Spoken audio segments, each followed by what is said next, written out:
আছেন ভালো আছেন। এই দেখেন আমি হাঁস বাজার থেকে হাঁস আনাইছি। হাঁস আইনে এই যে হাঁসটা সুন্দর করে সেকা দিতেছি। হাঁস সেকলে সুন্দর হয়ে পুড়তাছি।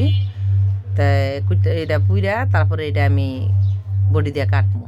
শুনুন একটা কথা বলি, স্বার্থর লেগে যায় মিশবো, তাদের সাথে মিশবেন না। ওই সমস্ত লোক ভালো না। সে এই যে আদা রসুন সব বাড়তাছি, আদা রসুন বাইটা তারপরে হাঁসটা রান্না করবো। আমি নিজের হাঁসের মাংস আমি বাইটেই রান্না করি। এই যে দেখেন আপনাকে রান্না হাইতেছি কত সুন্দর করে রান হাঁসের রান এই যে কাটতাছি।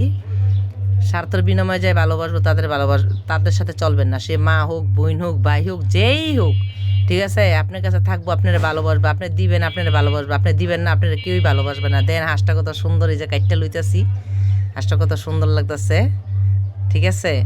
তে স্বার্থপর মানুষ কখনো ভালোবাসবেন না। স্বার্থপর মানুষ ভালো না। সে যাই হোক, হাঁসটা রান্না করলাম, এক ফুটা পানি দিই নাই হাঁসটার ভিতরে।